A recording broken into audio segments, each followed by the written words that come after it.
Okay. This is going to be a longer one. I've been looking at it and saying, a lot to do. A lot to do. Okay. First thing I want to do is talk about the land that we call Central America. It's the land in between South America and the South American continent and Mexico, which of course borders the US, and then in Canada. It's this real kind of thin piece of land between the other two continents. Guatemala, Belize, El Salvador, Honduras, Nicaragua, Costa Rica, and Panama are the 7 countries that make up Central America. And each one has had a different experience over the last 100 years, really kind of focusing in on the last 50. And really a lot of it comes down to whether or not you agreed or disagreed to work with the United States and US companies. We'll kind of wrap it up in that conversation real quickly. Belize, I hear it's unbelievable, the only English-speaking country in Central America. It was an English colony. Going back, the rest, of course, Spain controlled all of this area historically. Of course, we also know that in Central America is where the Mayans, great Mayan civilization, was located, the greatest civilization of the Americas, mostly Guatemala and southern Mexico. So this is very important historic land to the Native Americans, to the world. We're going to go back though, because if you remember, I didn't really do Latin America between the wars, so I'm going to take the time here to kind of, this area needs some contextualization. It needs a little background info. And I'm going to say yes. All of Latin America, of course, was a place where US companies were moving into and getting natural resources from. Central America specifically is an area that is just incredibly beautiful land, lush, green, jungle area with some areas that are probably considered rainforest, or at least one point were. And everything grows amazingly there. There's plenty of rain. It's the perfect climate for growing certain types of food, specifically fruits, and really specifically bananas. Okay, the U.S. companies have been moving in. They would try and take land or buy land on the cheap, or work with the government of these countries to get access to the land, which would enrich the governments and people who were involved in the government, but would kind of be taking land away from the citizens of this land. And we're going to find that in the early 1900s, Honduras starts to get concerned that U.S. companies were getting too much influence over their land. They outlaw any international businesses from operating on Honduran soil. In 1911, a partner to a U.S. fruit company, remember that name, this is the U.S. fruit company, this is the company that will control a lot of land in Central America and will make banana farms. Dole bananas. So if you ever had a Dole banana, they're connected to the U.S. fruit company. And they overthrew the government. They engineered a coup. And they overthrew the government, and they put someone in charge of Honduras. So now we have U.S. companies overthrowing governments in Central America, and putting people in control of these countries that would allow these countries to have a bunch of land. In this case, gave them control or allowed them to use the railroads. In 1901, in Guatemala, United Fruits had already taken control of the post office. What? Rewind. I'm not going to do the rewind. A U.S. company controlled the post office of a Central American country? How's that? Anyways, I don't even get it.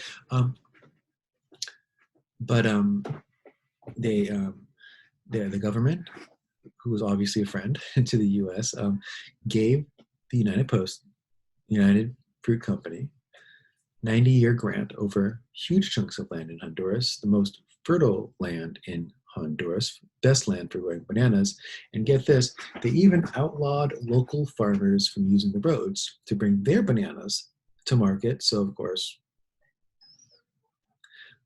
only bananas leaving Honduras by road were from the United Fruit Company. And I don't know, are you going to put it in your backpack?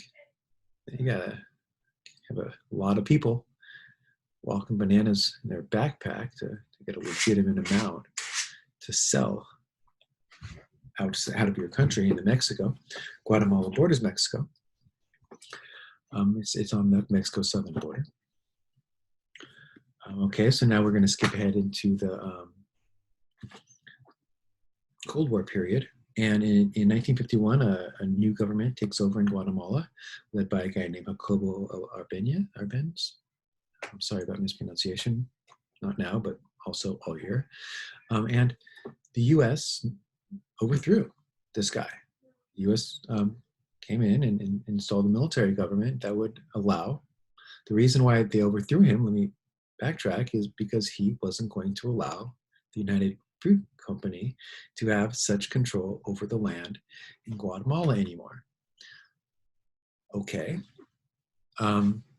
He also instituted a policy of land reform where he was going to give land from the rich and give some land to the poor peasants of Guatemala, many of whom, of course, were the relatives of the former great Mayan civilization. Did the US government overthrow them because this was a communist-sounding policy and this was the Cold War? Or did the US government overthrow them because they opposed the United Fruit Company? Or both?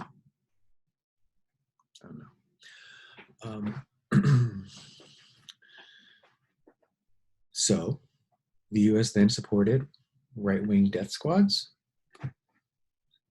that went around Guatemala and killed almost 200,000 unarmed peasants. Okay, so pause. Let's talk from Cold War for a second. We know the US got involved in two major proxy wars, Korea, Vietnam, tens of thousands of deaths on both sides, maybe hundreds of thousands on the opposing sides. We know about the Cuban Missile Crisis. We know the US overthrew a democratically elected government in Iran, 1952, in part because of oil, in a large part. Now, not only do we have pre-World War I coups arranged in Honduras, but we know that here's another one. The US overthrew a democratically elected leader so that, I don't know, you decide the exact reason why. I wonder how the people of Guatemala felt about that. I wonder what the long-term results of that will be. I have a guess. I think you do too. All right, let's move on. After World War II, a rich military government took control of the country of El Salvador. Let's take a look at this country on the map. Here is Guatemala. It's a bigger Central American country. El Salvador is teeny. It's a teeny little country right here. Okay. In 1972, the military refused to accept the results of an election in El Salvador. Remember, this is a military government. They probably lost that election or something like that, and they took tighter control of the country. Communist groups then started to form to try and take over this government. And the US gave money to the El Salvadorian government to help them defeat the rebels in this war, which continued until 1992. I knew a guy, I taught with a guy when I was working in downtown who fought in this war. He was on the communist side of the war, and it was incredibly brutal from his descriptions on both sides. Okay, so now add another U.S. supporting a government that's not accepting election results and attacking communists. Now, they probably were, because there were communist groups forming who, remember, in Latin America, if you don't like the super rich owning everything and the super rich being supported by the US, the opposing team um, are communists. So if you didn't like it, you joined the communists. It's not like probably these people were like following Karl Marx, and like knew about utopian communism, and the whole evolution of socialism was probably just like, oh, I don't like them, I'm joining them, right? Um, so okay, there's another notch under the U.S. belt of supporting non-democratic governments and overthrowing people and stuff. Hey, oh, Nicaragua. Let's take a look. Nicaragua is this country right here. During the Cold War period, the Nicaraguan government had been controlled by the Somoza family since before World War II. President Jimmy Carter stopped supporting this government, this family, in 1979, and a group called the Sandinistas took over. In 1980, a group called the Contras was organized to fight against the Sandinistas and wasn't supported by the US. In fact, these were the people, if you remember, let's think back, that got money from arms sales, hold on, pause, rewind, illegal arms sales on the part from the Reagan administration through a guy named Oliver North, by the way, fun fact. This was called the Iran-Contra scandal. So the US illegally sells weapons to Iran, goes against Congress. This is Reagan era, Ollie North. Reagan, when asked about this in court or testifying in front of Congress, said, I do not recall, dozens of times when asked these type of questions, I do not recall. He was kind of Alzheimer-y, or maybe he was just saying that. It wasn't true. I don't know. This was about 89, 90. This was a few years after he left the presidency. I hope he wasn't Alzheimer's-y while president. They got the money from this, and they gave the money to the people fighting the Nicaraguan government. Hey, 3 for 3 today, US. 3 governments knocked down. Let's not forget Honduras in 1911. Is that 4? Not Cold War era. That's pre-Cold War era governments that we overthrew. Hey. And in 1990, the Sandinistas agreed to free elections, and they lost. These countries today are some of the poorest countries in mainland America. No, they are the poorest countries in mainland America. Okay, Central America today. Well, hey, Central America today, this is where the poorest countries in the world lie. Now, I don't. We're going to use a lot of images here to try and explain some of this stuff. If you take a close look, you see that the countries in red are the poorest countries in the world, and these countries are Haiti. I'm sorry, in the Americas. Haiti. We talked about Haiti. That's Guatemala. That's Honduras.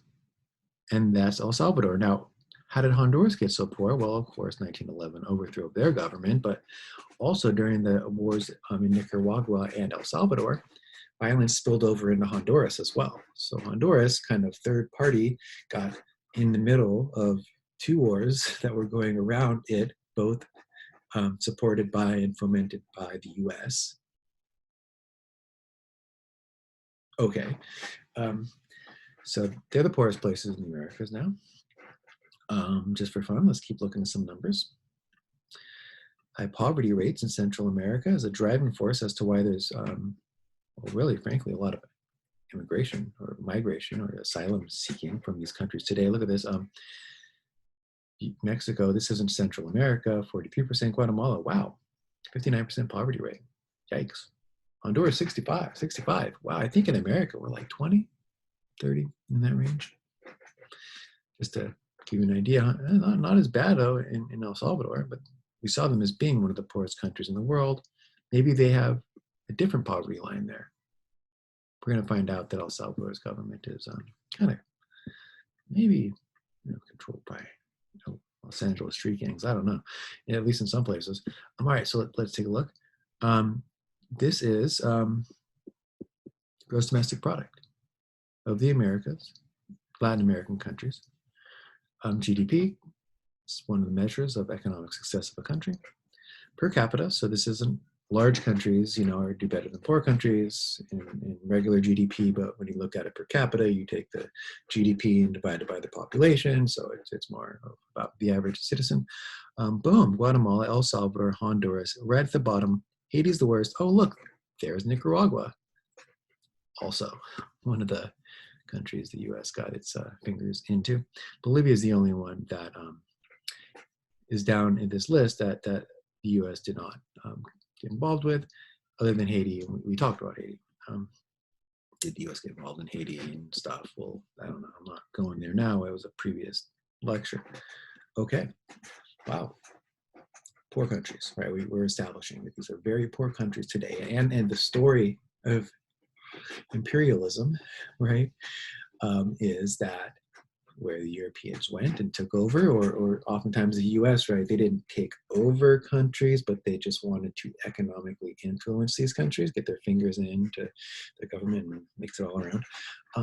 These are the poorest places in the world today. So here we go, facts proven story, right? These truths are being borne out in the evidence. Okay, let's continue on. So 3 of the countries that were affected by the US involvement in their countries during the Cold War are now called the Northern Triangle and have very high crime rates. In part, this is funny. No, not really. It's horrible. Because of a US street gang by the name of MS-13 that kind of is a Salvadorian street gang that was formed in, Koreatown, Los Angeles. I worked there. There 2000, 2007. Kind of northern area of the Koreatown, maybe a little bit east, more towards downtown. I think Belmont High. They have some of the largest homicide rates on earth. Homicide is murder. Let's see. So we're going to quickly look. Mexico, homicide rates 26, Guatemala 22, Belize, 36, Honduras 40, El Salvador 51, Nicaragua less, Costa Rica has been very friendly to the U.S. They haven't fought back. They've done great. Costa Rica is not poor at all. It's gorgeous. My buddy went. My sister went. They're like, oh my gosh, it's beautiful. Tropical paradise, right? Because they didn't fight against the U.S. I told you we'd come back to this, didn't I? That the countries that agreed to let U.S. do its thing, they're not doing as bad. Oh, look, there is Costa Rica. Pretty good. Panama. Who built that Panama Canal? Oh, yeah. We did. We'll talk about Chile. And then these are tourist vacation spots, Bahamas and Kitts and Antigua and Trinidad and Barbados, Uruguay and Chile or South America. We'll talk about them next. Okay.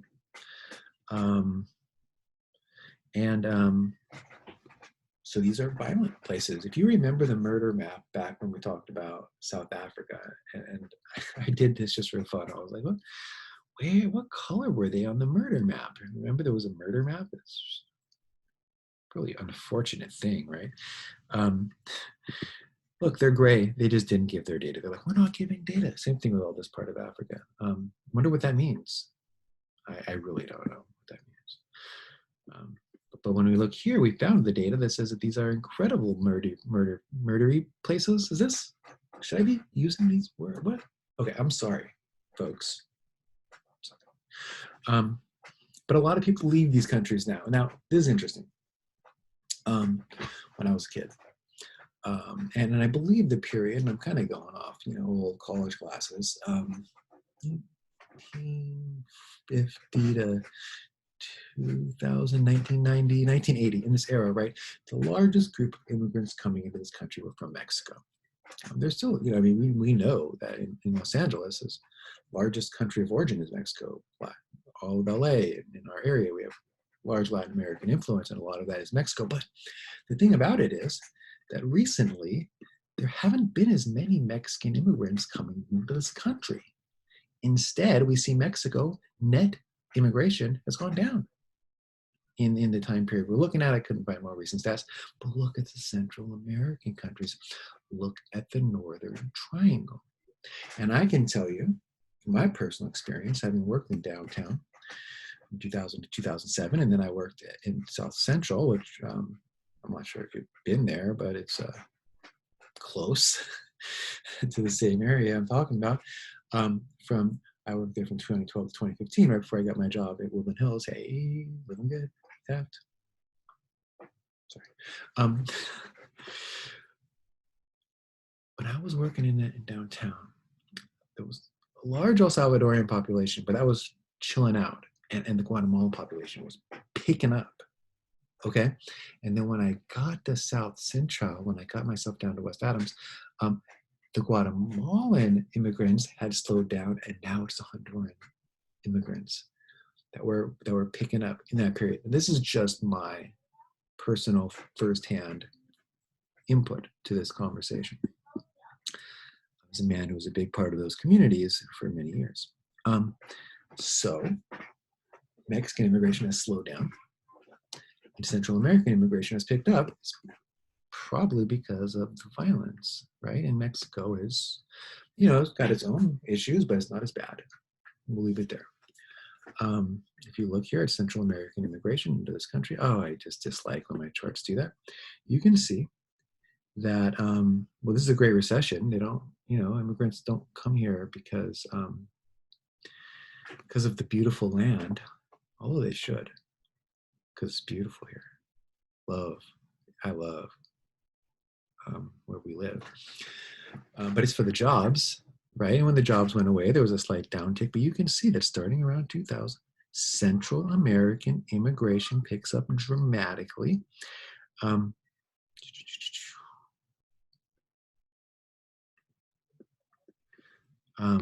And continuing on, we can see that U.S. unauthorized immigration population from the Northern Triangle countries from 1990, excuse me. I was in 9th grade, I was a freshman, has increased dramatically to 1950. It doubled, quadrupled, times 10, right? That was Honduras. I told you about Honduras. And now what we see oftentimes on the news, I'm not a big news guy. I've got kids, and I also have my Lakers and my Dodgers, Rams. I'd rather watch sports. I don't need to be depressed by watching news. We know that there are a lot of now called migrant caravans, because traveling together is safer. Coming through Mexico from the Northern Triangle, trying to get to the American border. When they get here, they turn themselves in. They say, I'm looking for asylum. These people aren't trying to sneak in illegally. They're trying to get in legally through a process called asylum, where you say, look, I'm a political refugee. I feel unsafe in my country, frankly. And then there are stories that come out that say, if you're a young boy, 13 to 18, and you don't join the gang, they kill you. So a lot of parents then, this is awful. This whole story is awful, right?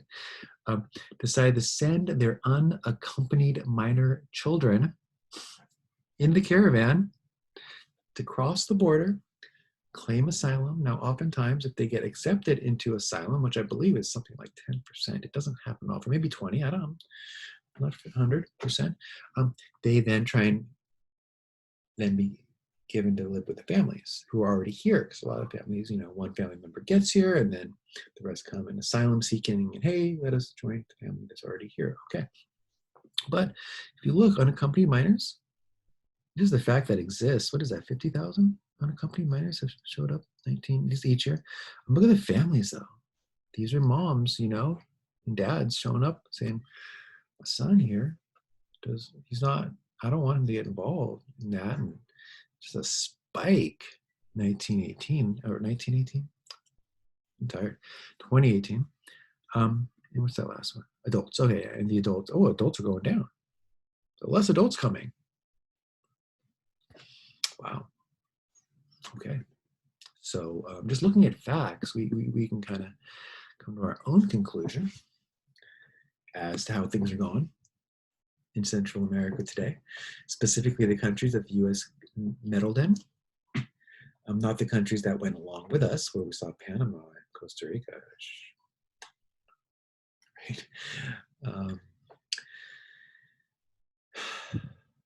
Belize, unbelievably beautiful. Interesting thing about Belize, I hear that it's just a retirement dream, right? That US dollars go really far there. You can retire on Social Security and live like tropical paradise your whole life. But of course, if you have family here, that's a rough call. Okay, I'm getting way off topic, but I wanted to at least mention Belize along the way. And then the 4 countries that the US involved themselves in, I guess Nicaragua is doing the best.